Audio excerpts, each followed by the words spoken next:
బిడ్డలారా, ఈ ఉదయకాల సమయంలో మన ప్రభును రక్షకుడును విమోచకుడునైన యేసుక్రీస్తు పరిశుద్ధ నామం పేరిట మీ అందరికీ వందనాలు తెలియజేస్తూ, ఈ ఉదయకాల సమయంలో దేవుడు తన ఐశ్వర్యం చొప్పున క్రీస్తు యేసునందు మహిమలో మీ ప్రతి అవసరాలు తీర్చి మిమ్మల్ని అందరినీ బహుగా దీవించునుగాక. ఆమేన్. విశేషమైన తన కృపచేత దేవుడు నింపి మిమ్మల్ని అందరినీ నడిపించునుగాక. ఆమేన్. దేవుడైన యెహోవా మీకు తోడై ఉండి మీ కార్యములన్నిటినీ సఫలపరచునుగాక. ఆమేన్. దేవుని బిడ్డలారా, కృపయు కనికరమును సమాధానమును దేవుడు మీకును మీ కుటుంబాలకును విస్తరింపచేయునుగాక. ఆమేన్. దేవుని బిడ్డలారా, ఈ చదవబడిన భాగంలో నుంచి కొన్ని మాటలు మనం జ్ఞాపకం చేసుకుందామండి. ఆమోసు ద్వారా దేవుడు ఇక్కడ తెలియజేస్తున్న మాటలను మనం గమనించినట్లయితే, కాబట్టి ఇశ్రాయేలులారా, మీ ఎడల నేను ఇలాగునే చేయుదును. దేవుని బిడ్డలకి దేవుడు చెబుతున్న మాట ఏంటంటే, మీ ఎడల నేను ఇలాగునే చేయుదును. ఎలాగ చేస్తానంటే, మీరు నా మాట విని నా వైపు తిరిగిన వారు కారు కాబట్టి నేను ఎన్ని చేసినా కానీ మీరు నా తట్టు తిరగలేదు. ఆహారం లేకుండా చేశా, వర్షము లేకుండా చేశా, వర్షం ఎక్కువయ్యేలాగా చేశా, ఖడ్గముతో మీ పిల్లలను హతము చేశాను. మరి చేతికొచ్చిన మీ పంటను కూడా మీకు రాకుండా నేను చేసినా కానీ మీరు నా తట్టు తిరిగిన వారు కారు గనుక నేను ఇలాగనే మీ విషయంలో ఉంటానని దేవుడు తెలియపరుస్తా ఉన్నాడు. కనుక దేవుడు వారి ఎడల ప్రేమ కలిగి ఉన్నాడు కాబట్టి దేవుడు చెబుతున్న మాట ఏంటంటే, నేను ఇలాగ చేస్తా కనుక మీ ఇశ్రాయేలులారా, మీ దేవుని సన్నిధిని కనబడుటకై సిద్ధపడండి అంటున్నాడు ఆయన. కనుక ఈ పరిస్థితులు మారాలంటే, ఈ పరిస్థితుల్లో నుంచి దేవుడు మనల్ని విడిపించాలంటే మీరు చేయాల్సిన పని ఏంటంటే, దేవుని వద్ద కనబడుటకై సిద్ధపడండి అంటున్నాడు. దేవుని బిడ్డలారా, దేవుని దగ్గర మనం కనబడటానికి సిద్ధపడాలి. అదేవిధంగా దేవుని బిడ్డలుగా మనం దేని కొరకు సిద్ధపడాలి అనే విషయాలు గత కొన్ని దినాల నుంచి మనం ధ్యానం చేస్తూ ఉన్నాం. బైబిల్లో మనం నిన్నటి దినాన్ని చెప్పుకున్నాం. మనము మంచి పని చేయటానికి, ప్రతి సత్కార్యము చేయటానికి దేవుని బిడ్డలు సిద్ధపడి ఉండవలనని పౌలు ద్వారా తీతుకు రాసిన పత్రికలో 3వ అధ్యాయం 2వ వచనంలో తెలియజేస్తున్నట్లు మనం చూస్తూ ఉన్నాం. దేవుని బిడ్డలారా, దేవుని బిడ్డలైన ప్రతి ఒక్కరూ కూడా ఆయనను వెరిగి, ఆయన రక్తములో కడగబడి, ఆయన బిడ్డలుగా మార్చబడి, ఆయన యొక్క మరి నిత్యరాజ్యంలో వారసులుగా ఉంటున్న ప్రతి ఒక్క బిడ్డ కూడా చేయాల్సిన పని ఏంటంటే, ప్రతి సత్కార్యము చేయుటకు సిద్ధపడి ఉండాలి. అంటే మంచి పని చేయడానికి సిద్ధంగా ఉండాలి. ఈరోజు ఉదయకాల సమయంలో వాక్యమిచ్చిన నా ప్రియమైన దేవుని బిడ్డలారా, ప్రభువుని వెంబడిస్తున్న నీ జీవితంలో మరి ప్రతిరోజు కూడా మంచి పని చేయడానికి నువ్వు సిద్ధంగా ఉండాలని బైబిల్ మనకు తెలియజేయబడుతూ ఉంది. కనుక మనల్ని మనం పరీక్షించుకోవాలి, పరిశోధించుకోవాలి.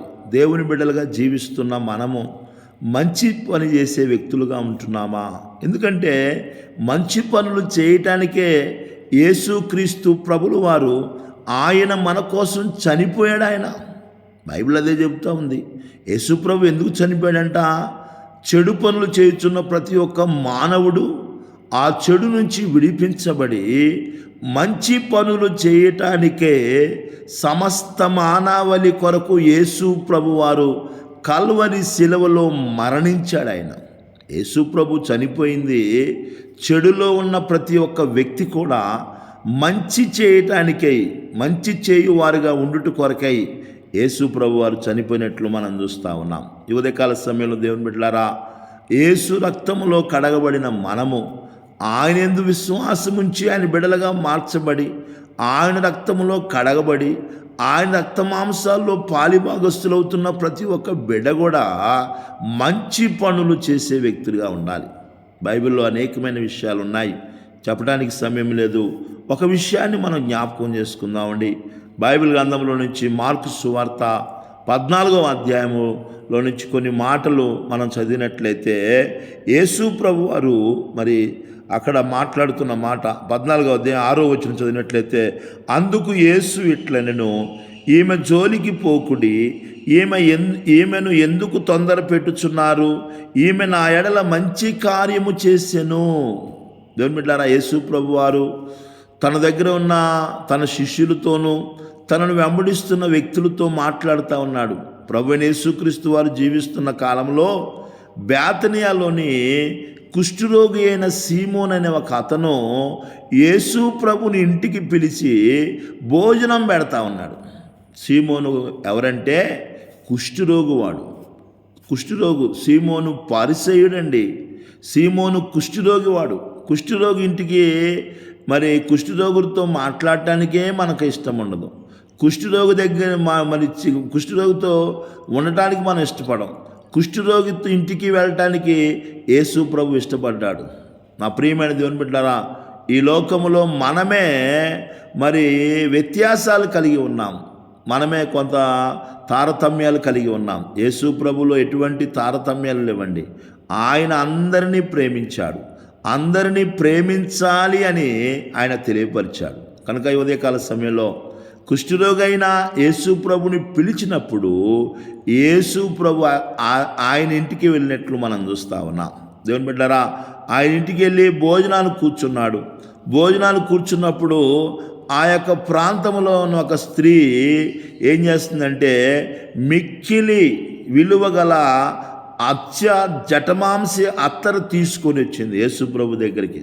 యేసు ప్రభు పలానా సీమోని ఇంట్లో మరి భోజనాన్ని కూర్చున్నాడనే విషయాన్ని తెలుసుకొని యేసు ప్రభు దగ్గరికి ఎలా వస్తుందంటే ఒక విలువైన అత్తరు, జటమాంస అత్తరు తీసుకొని వచ్చిందండి. విలువైన సేరున్నర తీసుకొని వచ్చిందండి. దేవుని బిడ్డలారా, అంత మనం తీసుకోవాలంటే, అంత కొనాలంటే దాదాపు సంవత్సరము కూలి పని చేస్తే వచ్చే డబ్బులన్నీ కూడా మనం ఖర్చు పెట్టుకోకుండా పక్కన పెడితే ఎంత అవుతుందో అంత విలువైన అన్ని డబ్బులతో అంత విలువైన అత్తరు యేసు ప్రభు దగ్గరికి తీసుకుని వచ్చింది. ఉదయకాల సమయంలో వాక్యమిచ్చిన నా ప్రియమైన దేవుని బిడ్డలారా, యేసు ప్రభు దగ్గరికి, దేవుని సన్నిధికి వచ్చేటప్పుడు నువ్వు ఎలా వస్తున్నావు? ఈనాటి క్రైస్తవ సంఘాలు, దేవుని బిడ్డలు అనేకులు కూడా దేవుని మందిరానికి వెళ్ళేటప్పుడు కనీసం కానుక కూడా తీసుకెళ్లాలనే ఆలోచన లేకుండా వస్తూ ఉన్నారు. ఒక సిద్ధపాటు లేకుండా వస్తూ ఉన్నారు. ఈరోజు ఫంక్షన్కి వెళ్ళాలంటే ఒక సిద్ధపాటు, ఇల్లు కట్టాలంటే ఒక సిద్ధపాటు, భోజనాలు సిద్ధపరచాలంటే ఒక సిద్ధపాటు, మరి ఈ లోకంలో మరి పెళ్ళి వాటికి అన్ని కార్యక్రమాలకి ఒక సిద్ధపాటు మనకు ఉంటుంది. కానీ దేవుని దగ్గరకు వచ్చేటప్పుడు ఒక సిద్ధపాటును కలిగి ఉంటున్నావా నీవు? ఒకసారి పరిశీలన చేసుకోవాలి. ఈ స్త్రీ యేసు ప్రభు దగ్గరికి వచ్చినప్పుడు ఒక సిద్ధపాటును కలిగి వచ్చింది. ఏదో హడావుడిగా బయలుదేరి రాలా. నేటి క్రైస్తవ సంఘాలు దేవుని దగ్గరికి వెళ్ళేటప్పుడు హడావుడిగా వచ్చే విధానాలు కనబడుతున్నాయి. ఒక సిద్ధపాటు కలిగి ఉండాలి. నా ప్రియమైన దేవుని బిడ్డలారా, సేరున్నర అత్తరు తీసుకుందండి.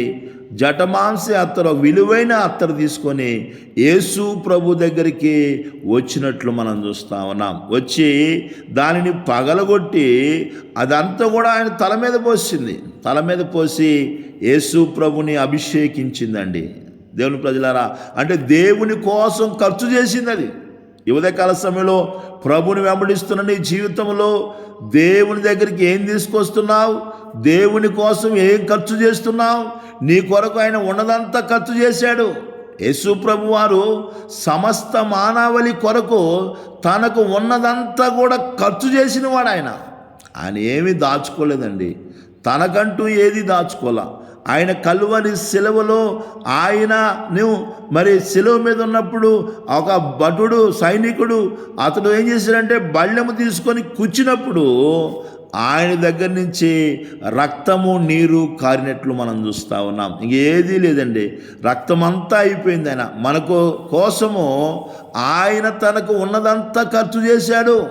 ఈ స్త్రీ ఏం చేస్తుందంటే యేసు ప్రభు వారికి ఆ విలువైన అత్తరు తీసుకొచ్చి ఆయన కోసం ఖర్చు చేస్తుంది, ఆయనకు ఉపయోగిస్తూ ఉంది. ఈ ఉదయకాల సమయంలో దేవుని బిడ్డలారా, ఒక మంచి పని చేస్తూ ఉంది ఆమె. అక్కడ ఉన్నోళ్ళు అంటున్నారు, ఆమె మీద కోప్పడి మాట్లాడుతున్న మాట ఏంటంటే, దేవుని బిడ్డలారా చూడండి, అయితే కొందరు కోపపడి ఈ అత్తరు ఇలాగూ ఈ నష్టపరచనేలా, ఈ అత్తరు 300 దేనారముల కంటే ఎక్కువ వెల కమ్మి బేదలకు ఇవ్వవచ్చునని చెప్పి ఆమెను గూర్చి సణుగుకొనిరి. ఈరోజు దేవుని బిడ్డలారా గమనించండి, దేవుని కోసము దేవుని దగ్గరికి వచ్చేటప్పుడు ఒక సిద్ధపాటు లేదు, దేవునికి ఇచ్చేది లేదు. ఒకవేళ దేవుడికి ఎవరైనా ఇస్తుంటే వాళ్ళని చూసి అసూయపడటం, వాళ్ళని చూసి సనగటం, వాళ్ళని చూసి గొణగటం, ఇలాంటి పనులు మనం చేస్తూ ఉన్నాం. యేసు ప్రభు దగ్గర ఉన్న వాళ్ళు కూడా ఇలాగే చేస్తూ ఉన్నారండి. అయ్యయ్యో, ఎందుకు ఏమి ఎంత విలువైన అత్తరు పాడు చేసింది, ఎందుకు ఇలా చేసింది, ఏమో నష్టపరిచింది ఎందుకు? ఒకవేళ అది 300 దేనారాలకు అమ్మినట్లయితే అది బేదలకు ఇవ్వచ్చుగా అని సణుగుతా ఉన్నారు. దేవుని బిడ్డలారా, దేవునికి ఖర్చు చేస్తున్నప్పుడు, పరిచర్యలో ఉపయోగిస్తున్నప్పుడు, దేవుని సేవకులకు ఇస్తున్నప్పుడు, దేవుని పరిచర్యలో సహాయపడుతున్నప్పుడు, అలాంటి వ్యక్తులను చూసినప్పుడు మనము కూడా సహాయపడే వ్యక్తులుగా ఉండాలి, కానీ సణిగే వ్యక్తులుగా ఉండకూడదు. సణుగుతూ ఉన్నారండి వీళ్ళు, సణుగుతూ ఉన్నారు. ఎవరి మీద సణుగుతున్నారు? యేసు ప్రభుకి ఖర్చు చేసిన ఆమె మీద సణుగుతూ ఉన్నారు. యేసు ప్రభు దగ్గరకు వచ్చి మంచి పని చేసిన ఆమె మీద సణుగుతూ ఉన్నారండి. యేసు ప్రభు అంటున్నాడండి యేసు ప్రభు ఈ మాట. ఆయన చెబుతున్న అందుకు యేసు, వాళ్ళు సణుగుతూ ఉంటే, వాళ్ళు కోప్పడుతూ ఉంటే, వాళ్ళు ఏదేదో మాట్లాడుతుంటే, అమ్మా నువ్వు కరెక్టేనమ్మా, నువ్వెందుకు చేసినవి ఇలాగా అనలేదు ఆయన.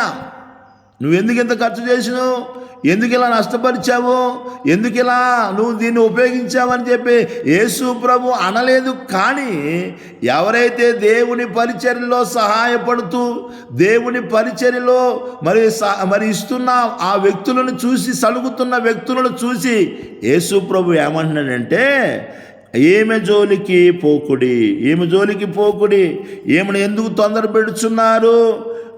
దేవుని బిడ్డలారా, ఈమె నా ఎడల మంచి కార్యము చేసెను.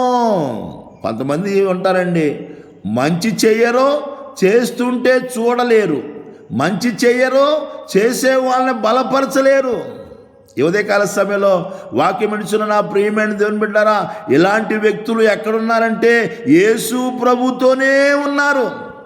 ఈనాడు సంఘాలలో కూడా దేవుని బిడ్డలారా, దేవుని బిడ్డలకు కూడా వాళ్ళు సహాయం చేయరు, వాళ్ళు పరిచర్యలో ఏమీ ఇవ్వరు, ఇచ్చే వాళ్ళని చూసి సనిగే వ్యక్తులుగా ఉంటారు, ఇచ్చే వాళ్ళని ఇవ్వకుండా అడ్డుపడే వ్యక్తులుగా ఉంటారు, ఇచ్చే వాళ్ళ మీద విరోధంగా మాట్లాడుతూ ఉంటారు. దేవుని పరిచర్యకు సహాయపడకూడదని అడ్డుపడే వ్యక్తులు నేటి కాలంలో చాలామంది ఉన్నారండి. ఉదయకాల సమయంలో వాక్యం వింటున్న నా ప్రియమైన దేవుని బిడ్డలారా, మన పరిస్థితి ఎలా ఉంది ఒకసారి పరిశీలన చేసుకుందాం. యేసు ప్రభు అంటున్నాడు, ఈమె నా విషయమై మంచి కార్యము చేసెను. దేవుని విషయంలో ఒక మంచి పని చేస్తే, దేవుడి దృష్టిలో మంచిగా కనబడితే, యేసు ప్రభు చుట్టూ ఉన్న మనుషుల దృష్టిలో మాత్రం అదొక నష్టంగా కనబడతా ఉంది. ఈ ఉదయకాల సమయంలో వాక్యం వింటున్న నా ప్రియమైన దేవుని బిడ్డలారా, ఎలా ఉన్నాయి మన ఆలోచనలు? ఎవరైనా దేవునికి సహాయం చేద్దాం అనుకుంటే వాళ్ళని బలపరిచే వ్యక్తిగా ఉన్నావా? వాళ్ళని ఎవరైనా సహాయం చేస్తున్నప్పుడు చూసి సంతోషపడే వ్యక్తిగా ఉంటున్నావా? మనం చేయలేకపోయామే, వాళ్ళు చేశారనే ఒక సంతోషం ఉందా? ఒకవేళ ఎవరైనా సహాయం చేస్తున్నప్పుడు వాళ్ళు చేస్తున్నారు, మనం కూడా చేద్దామనే ఒక ఉత్సాహం ఉందా? ఇవన్నీ లేకుండా చేసే వాళ్ళని చూసి ఆటంకపరిచే వ్యక్తిగా ఉంటున్నావా? చేసే వాళ్ళని చూసి మీద సణిగే వ్యక్తిగా ఉంటున్నావా? ఒకసారి మనల్ని మనం పరిశీలన చేసుకోవాలి. ఈ స్త్రీ యేసు ప్రభు చెబుతున్నాడు, ఈమె నా విషయమై మంచి కార్యము చేసినని వారితో చెబుతున్నాడు. కనుక దేవుని బిడ్డలారా, ఉదయకాల సమయంలో అనేకమైన విషయాలు ఉన్నాయి, చెప్పడానికి సమయం లేదు. దేవుని విషయంలో మంచి పని చేయడానికి ఎల్లప్పుడూ సిద్ధంగా ఉంటున్నావా? లేదా అలా చేసే వాళ్ళని అడ్డుపడుతూ ఉన్నావా? ఒకసారి మనం పరిశీలన చేసుకోవాలి. మంచి చేసే వ్యక్తులుగా మనం ఉండాలండి. ఎప్పుడు కూడా అది దేవుని పరిచర్య విషయం కావచ్చు, మందిర విషయంలో కావచ్చు, దేవుని విషయంలో కావచ్చు, సేవకుల విషయంలో కావచ్చు, మనం మంచి పని చేస్తున్నప్పుడు నిశ్చయంగా దేవుని యొక్క మెప్పు మనకు ఎప్పుడు కలుగుతూ ఉందండి. యేసయ్య అంటున్నాడు, ఏమి చేసింది మంచి పని సర్వలోకమంతా కూడా ఏమను జ్ఞాపకం చేసుకుంటారని యేసు ప్రభు మెచ్చుకుంటున్నారు. పక్కనున్న వాళ్ళేమో కోపడుతూ ఉన్నారు, పక్కనున్న వాళ్ళేమో సణుగుతూ ఉన్నారు. కానీ యేసు ప్రభు అంటున్నాడు, ఆమెను మెచ్చుకుంటున్నాడు. దేవుని బిడ్డలారా, మనం మంచి పని చేస్తున్నప్పుడు మన చుట్టూ ఉన్న వాళ్ళు మనల్ని దూషించవచ్చు, మన చుట్టూ ఉన్న వాళ్ళు మన మీద సనగవచ్చు, మన చుట్టూ ఉన్న వాళ్ళు మనకు విరోధంగా మాట్లాడవచ్చు, మన చుట్టూ ఉన్న వాళ్ళు మన మీద కోపపడవచ్చు. కానీ అవేమీ పట్టించుకోకుండా దేవునికి విషయంలో మంచి పనులు, ప్రతి విషయంలో మంచి పనులు చేసుకుంటాం ముందుకు వెళ్ళినట్లయితే దేవుని మెప్పు మనం పొందుకుంటాం. అటువంటి కృపను ధన్యతను ప్రభు ప్రతి బిడ్డకు దయచేయునుగాక. దేవుడి కొద్ది మాటలు మనందరి వినికిల్లో దీవించి ఆశీర్వదించునుగాక. ఆమేన్.